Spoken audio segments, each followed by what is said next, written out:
Good morning. Good morning. Any fresh injuries to report after the other night? No, I think we have the same ones. Martinelli is still out. Saliba, we have to wait and see. We have another training session this afternoon, and the rest is still getting closer. I think in the right direction, but not available yet. So Saliba's got a chance, but Martinelli, do you foresee how long he might be out for? No, we don't know yet, but I think this game is going to come too early for him. Just on those other four that you mentioned, just Jesus, Odegaard, Madueke, Havertz, have you got any updates on when they could be back? I would say weeks, and some of them pretty soon, hopefully, if they keep evolving the way they are doing. But difficult to put a game. You know that we have the international break, which is a 2-week break there. And after that, I think we'll have some back. I don't know if it's going to be all of them, some of them, but we'll be quite close by then. 8 wins on the spin now for your team. I'm guessing momentum is very, very difficult to build, but very easy to shatter in a way. Is that the message to your team, to keep the foot on the gas consistently? Yeah, and maintain the level of urgency, the concentration, the focus, the ambition that we are showing every game. And every game brings different challenges. Sometimes we have to be very patient. Some of the times we have to have a different approach. And the game against Burnley is going to be really tough. They are extremely well coached. I know it's called really well what is done with the club and with this team. It's formidable. And when you look at all the games that I see, 5 of those, the last games that they played, very, very tough team to beat. They are one of the 3 promoted teams. In the last 2 seasons, all 3 promoted teams have gone down. Currently, none of those 3 promoted teams are in the relegation zone. Can you put into context how competitive this particular Premier League is? Well, more than ever, I think the level is increasing year after year. Better structure, better organization, better decision making from clubs, managers, better players. So it tells you the difficulty of that. And when I look against big teams, the way they have behaved and how they have earned points or lose points, it's for very small margins, and that's the reality in this league. You've said before that you've loved every minute of being manager at Arsenal. Mm-hmm. I guess even win, lose or draw, you said that you loved it. Is picking this team currently fast becoming the worst part of your job? No, I cannot say that. It is the worst part in terms of the decision with certain players when you don't allow them to play, which is the hardest part in our job. But they acknowledge that as well. And at the end, it's like when they make decisions, some good, some bad, I'm not judging every decision that they make. We cannot do that. So the other way around, this cannot happen. So at the moment, we are dealing with it in a really positive way. And you can see the consequences to that in the impact that every player that is not playing is having, and when they have to play the way they are performing. And you only do that with good preparation and good mental state. How do you manage that disappointment though? Because it's human nature for players to say, I should be playing, I deserve to play. But sometimes you have to tell them, actually, you're not going to be in the team today. Well, it's an education that you get since you are young and you decide to play football. You know that there's 11 players playing and then another 10 or 12 that they're not going to start the game. Doesn't mean they're going to be important for the team. So hopefully that's an education that all of us got with the right coaches very early in our careers. If I have to do that right now, obviously it will be difficult, and just try to do it, with an open heart, understanding that you care about them and you want the best, and they will have their moments, and then try to be as fair as possible when you see certain behaviors and that willingness to play, give them obviously the opportunity to play. Final one for me, Mikel. It's often said a team reflects their manager. When I'm watching Arsenal now, they look calm and controlled. Mm-hmm. When I'm watching you on the sidelines, you seem to be calm and controlled. Yeah. Sometimes more than others, yeah. Are you? and I remember you were talking just before the Atletico Madrid game that you've been working on that side of it. What have you done to try and become a little bit more calm and controlled on the sideline? Well, I think it's the years. I think the trust and confidence that you have in the team as well, in the work that you do. getting feedback, I think, is the best thing for people that are very close in our jobs, people that knows you really, really well. Where is that coming from? Because sometimes it's a way. I want my team to be very active and at the same time very creative and very disciplined. And if you want the manager to be like that, you cannot be just watching the game like this. So as well, it's something that is the way I am, is the way I live the game, and I want the players as well to live the game constantly with that body language. And from there, you can always improve. Thank you. Anita, Premier League? Morning. Hi. Miguel. I wanted to pick up on what you just said there. Are you able to maybe tell us who it is that you turn to for feedback? No, a lot of people, some of them, and I cannot say it here, but it's just that, and the good and the bad, or the ideas that they can bring to make us better. People that have a different perspective, they're not with us every single day, and probably that's the people that has the more clear picture about looking at things with a different idea or perspective to help us, not only me, but all the coaches, and for sure the players as well. Some of them we know, is that other managers by any chance? Yeah, other sports can be, but you will know them, yeah. Okay. And going back to the competitiveness of the team, after the game against Brighton, Miles Lewis-Skelly said that he enjoys that competitive spirit and he loves to give you something to think about. Do you feel in virtually every position at the moment, all your players are giving you something to think about ahead of choosing a starting 11? Well, that's what we want to create. If we want to get the best out of all of them, those standards have to be set in training. And if you don't have that in training, very difficult to replicate it during matches. So this is the balance between the competition and the cooperation between the players as well, to understand their role on the day and what they have to do. But I love that spirit. Scott Parker was also very complimentary about you. He said that it's an exceptional, well-oiled machine when it comes to talking about Arsenal. Do you feel the team is a well-oiled machine, or how far are they away from being that? Yeah, I think we are able to dominate a lot of aspects of the game. We can, of course, improve in many of them still, and that's a constant evolution as a team. But the more resources and the more things we can dominate throughout a game, especially in the Premier League, the better chance you have to win games. Thank you. Thank you. Ian, talk to all.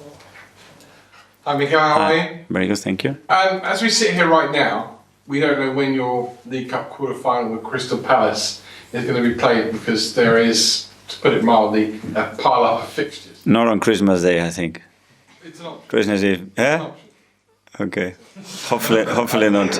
I was wondering if you could speak to me about where we've got to now regarding players and supporters, and how the amount of fixtures and how often they're coming is beginning to affect both players and supporters. Yeah. Well, every decision that we make in terms of a fixture has to be guided on two main things. I think players' welfare and then supporters. That's it. And the rest has to come very, very far away from that. And we should never forget that principle. That's the only thing I would say. Are we in a situation sometime soon, not now, but maybe in a season or two, if this continues in the amount of fixtures that big clubs have to play, they may have to pull out of some competitions because they just can't fit all the games in? I hope we don't go. If we have that big piece of paper with those two principles there in front before we make any decision, all of us in our industry, we won't get there. If we don't and we just ignore that, then anything is possible. On a brighter note, we're coming into November. You're winning every game without conceding a goal. Other teams are inconsistent, let's put it that way, likes of Man City, likes of Liverpool. In terms of that, is this the perfect opportunity now for you and Arsenal to go and achieve what you want to?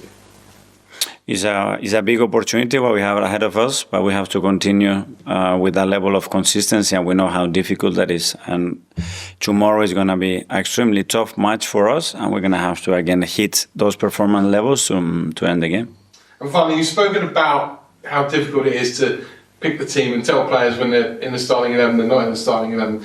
Two youngsters the other night you were beaming about, one making his debut, Max Down, what you've seen before. How difficult is it to tell youngsters, kids, when they've played and they've had that high, sorry, maybe you're not starting next game or you may not even be in the squad next. How difficult is that for you? Because You said the other night it was one of the proudest nights Yeah. you've had.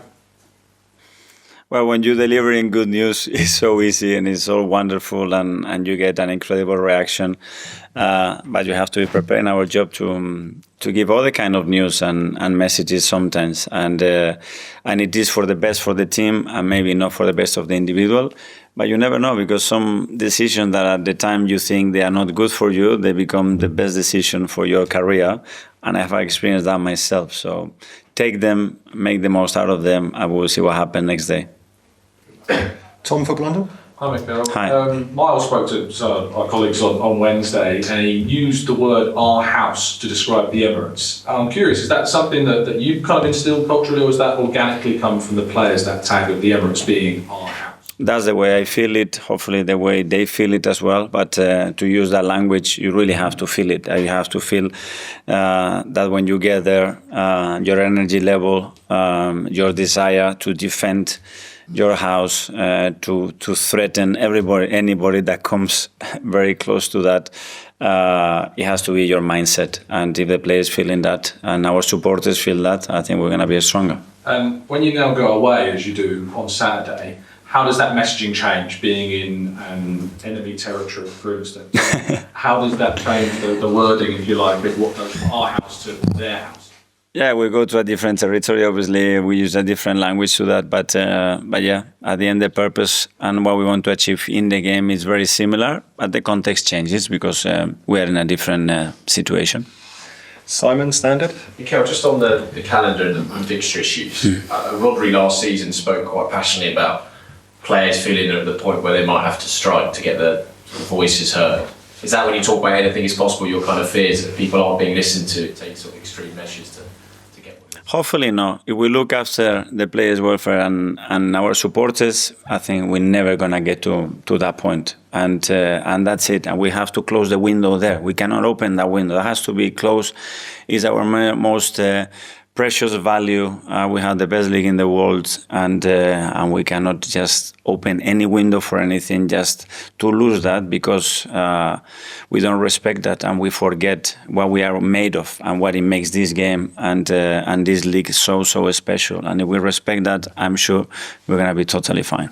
Just on Noni, Martin and Kai, you sounded pretty confident on them. That game after the international breaks, obviously the North London derby, is your hope that you can have the trio back for that? Yeah, I'm excited because they are tremendous players. I see them work every single day, how desperate they are to be part of the team, the huge boost that is going to be for the squad to have.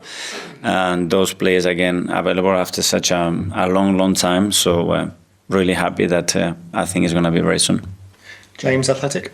Hi, Mikel. Hi. I just wondered, when you have a night like you did the other night in the League Cup, where players who played less are making a big contribution, academy players making a big contribution, what impact does that have in the dressing room in the days that follow? Like, do you see the transformational impact that can have?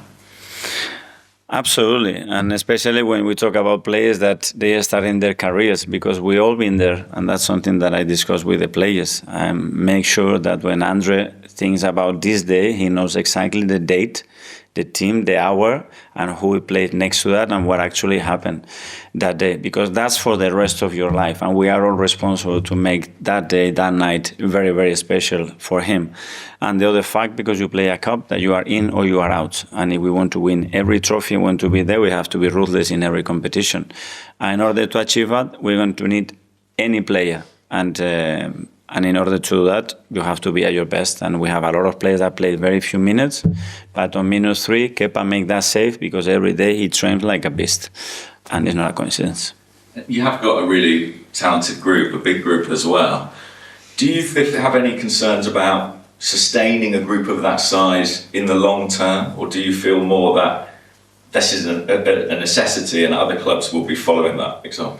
Well, because I've been part of that. When I was here at Arsenal, and we have an incredible squad. When I was at Manchester City, and you could pick 2 or 3 players per position. If you want to be, or you go to Chelsea's or Liverpool when they win it, they all have it. We don't doing anything special, and thanks God we have it, because we have 5 or 6 players out, big players out, and we are having to use other kind of solutions as well, and the team remains competitive. So very necessary. I don't think you get away at that level with anything else than that.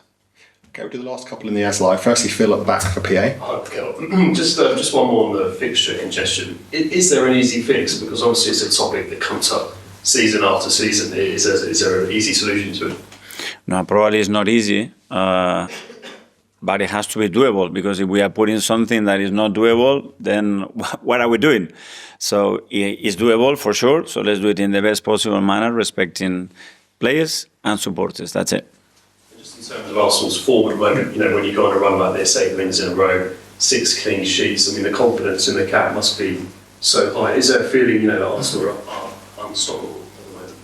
No, because you always have that sense of urgency, and you see the complications and the challenges that the next opponent is going to bring you. And we know that, and every 3 days with very little time to train and prepare, we always have to be like this. And I see everybody in their toes, ready for the next game, and accepting that challenge and understanding that the opportunity is there as well. And if we do what we have to do, we have a big opportunity to win again. James, ESPN. When does the title race start for you? I don't know. For you, in pre-season already. So for me, it's the first day in pre-season, just trying to prepare the team and individuals in the best possible way and go game by game, because this is going to be so long. There seems to be a real belief among the players that they can win it this year. I mean, do you encourage them to talk about it openly, or do you kind of shut it down? How do you treat that?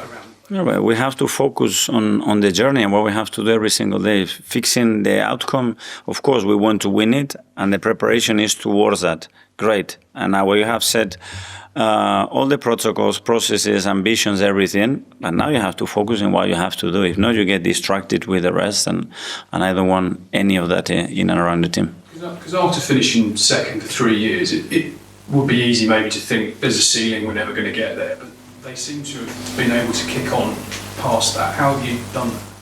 Because at the end you learn that the margins at the end to achieve it or not are multiple. So it can be that an opposition player is 1-against-1 against the keeper, he scores that goal, you are champion. The other keeper saves it, you are not champion. It can be other injuries, it can be other decisions, it can be a mistake of mine, it can be that many factors that we cannot control that outcome. What we can control is what we can do the best. That's it. Talking about a lot of things that can happen. So it's a lot of factors that has to go your way. You can do a lot of great things, and still a lot of things have to go your way. And the injuries and the plays that you have to play, and they have to be there, and the personal lives have to be perfect, because if not, it can unbalance. It's so many things, guys, and it's still so long. And we've seen already the turnaround in the league, and if you go to the Champions League, is the same. Other league is the same. We are in a really specific context at the moment, and let's focus day by day. Okay, guys, that finishes the As Live.